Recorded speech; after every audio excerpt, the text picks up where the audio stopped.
Hello, I'm Disney Dad, and today I want to talk about everything you need to know for booking fast passes at Walt Disney World, giving you the tips and secrets. I want to mention really quickly, if you love Disney or you're just looking for tips for your next Disney vacation, make sure you subscribe to the channel down below so you get all my latest videos. FastPass Plus, otherwise known as FastPass, is an electronic system that Disney World uses for their guests so they can skip the lines on the best rides. FastPass Plus is available at all 4 major parks at Disney World, which is Animal Kingdom, Magic Kingdom, Epcot, and also Hollywood Studios. Unlike many of the other Disney parks around the world, Disney World does not utilize paper tickets. Everything is done electronically. This is nice because it opens the door for a couple hacks that I'm going to explain to you later that'll get you through the day using your My Experience app.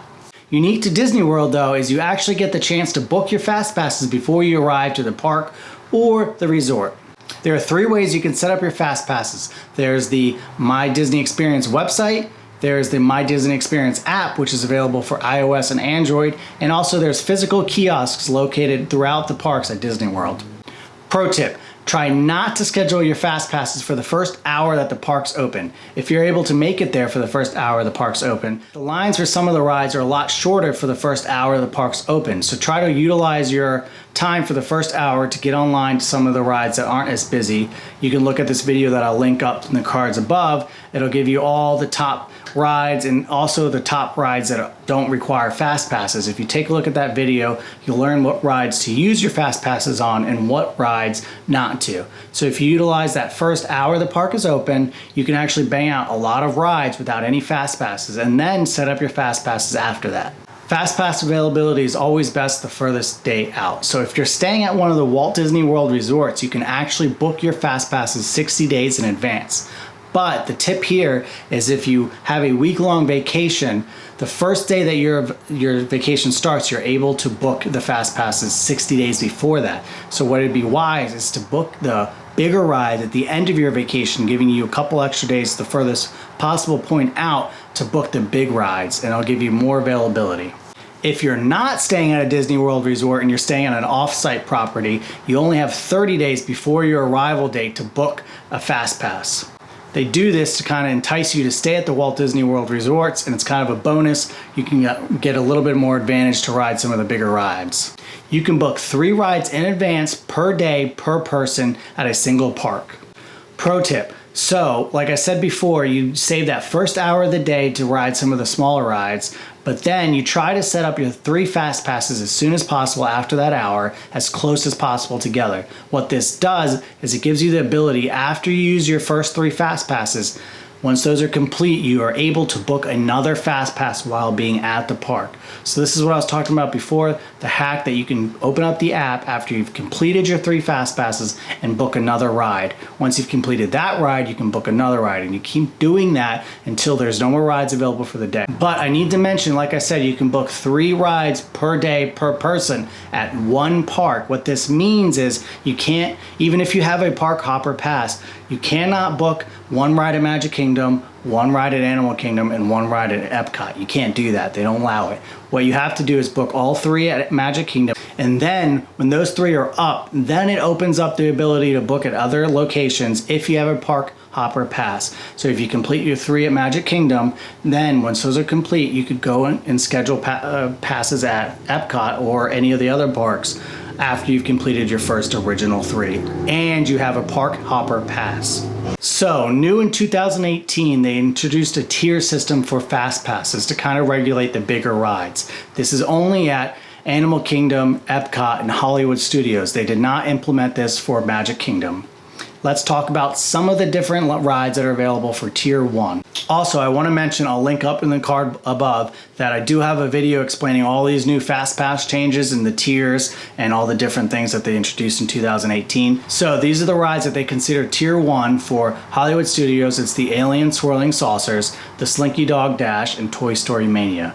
For Epcot, it's the Frozen Ever After, Soarin', Test Track, Illuminations, Reflection of Light, Epcot Character Spot. For Animal Kingdom, it's Flight of Passage and Navi's River Journey. So what this means is that these tier level 1 rides can only be booked by 1 person each day at these parks. So you have to plan for this accordingly. You can book one of those tier 1s, and then the rest of the rides at the park, you can book your other 2 fast passes. Once you've completed your first initial 3 scheduled fast passes, you can then book another tier 1 ride, one at a time, therefore after. Also remember that there are no tier rides at Magic Kingdom. You can book any ride at any time and use all 3 of your passes for any ride on property. Pro tip, pay attention because this is important. So if you're staying at one of the Walt Disney World resorts, you get Magic Hour every day. This Magic Hour is held at different resorts daily, and what it gives you is an hour before the park opens, the ability to ride rides before anyone else can get in if they're not staying at the Walt Disney World resorts. So what I'm telling you, if you have your Park Hopper Pass, you take your Magic Hour, say if the day is Magic Kingdom, do your Magic Hour at Magic Kingdom, and then for that same day, schedule your rides, your FastPass rides for, say, Epcot.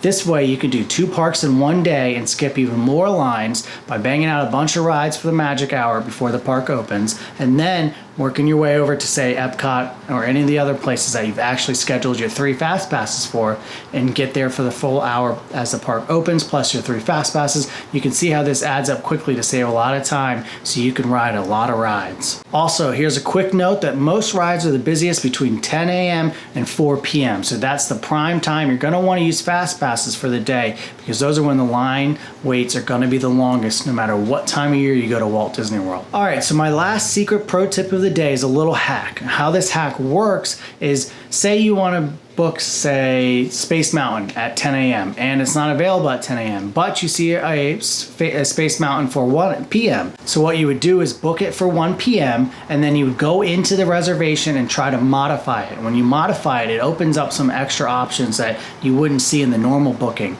And most likely, if you keep checking and keep trying to modify it, you will find the time that you're looking for. And this is a little known workaround that a lot of people don't know about. It works also, say you want to book Space Mountain and it's not open at all. You can't find any openings for Space Mountain that day. You book it for another ride, say Teacups, book that fast pass, and then go in and try to modify that to a different ride, which would be Space Mountain in this case. And most likely, more times than not, you'll be able to book the ride you want, say Space Mountain, through the Teacup reservation originally. It's a little modify hack that a lot of people don't know about, and it does work pretty well most of the time. Alright, thanks for tuning in. I hope this video helped you guys out a lot on your next trip to Walt Disney World. Like I said, I have a couple other videos that'll help you out even more, like the top rides to use your fast passes on, the top rides not to use your fast passes on, and everything that they've changed in 2018 going forward for the fast passes. So make sure you check out my channel, subscribe down below for the latest Disney news, tips, and tricks. I'll see you guys next time.